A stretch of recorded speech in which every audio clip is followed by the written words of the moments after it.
just getting a bit silly now with picking objects to pluck a random word from. Normally books. Yesterday a Febreze bottle. Today, a picture. Yes, this hangs downstairs in our downstairs toilet. Probably too much information. Should this yield something useful that you can use to, write an email about or a social media prompt, feel free to join in on the hashtags and share it with me with the hashtag #Noifs. Probably doesn't work with an email, but social media, I occasionally check that.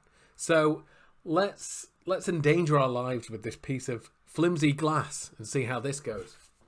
I should probably point out at some point that if you want even more writing prompts, like over a year's worth of email prompts and stuff like that, you can go to insertgaghere.com/email.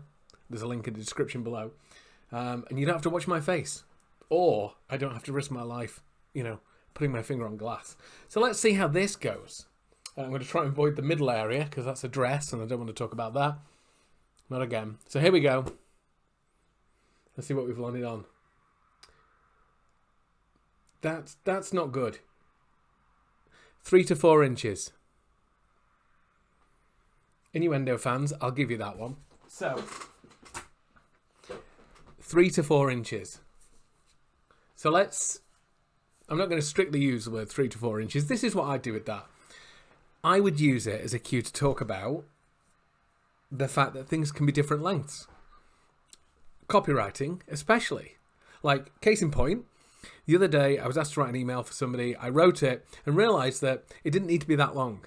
But I felt guilty because I was charging them the same as an email that would be sometimes maybe 2 or 3 pages, one that goes into a load of story, load of detail.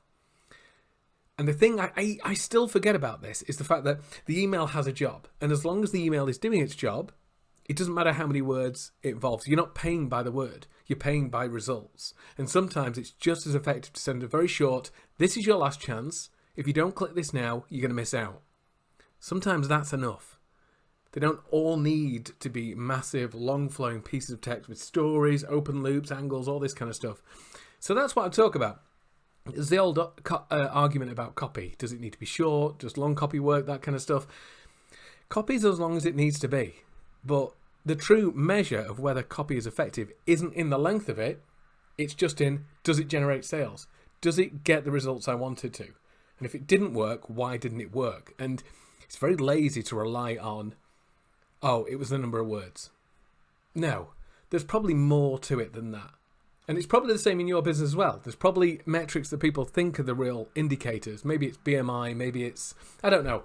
But there's probably something in your market as well that your customers are watching and keeping an eye on. And they think it's about the length of X. But it isn't. It's about something else. So that's what I'd talk about today. For me, it would be about long versus short copy. For you, it might be something else.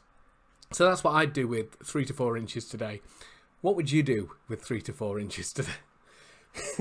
There's a slogan. What would you do with 3 to 4 inches today? Exactly. Don't put that on the hashtag. I don't want you to sully my social media.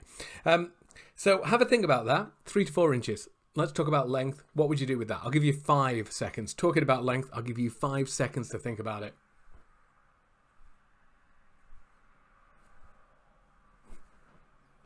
Five seconds. If you want even more prompts, go there.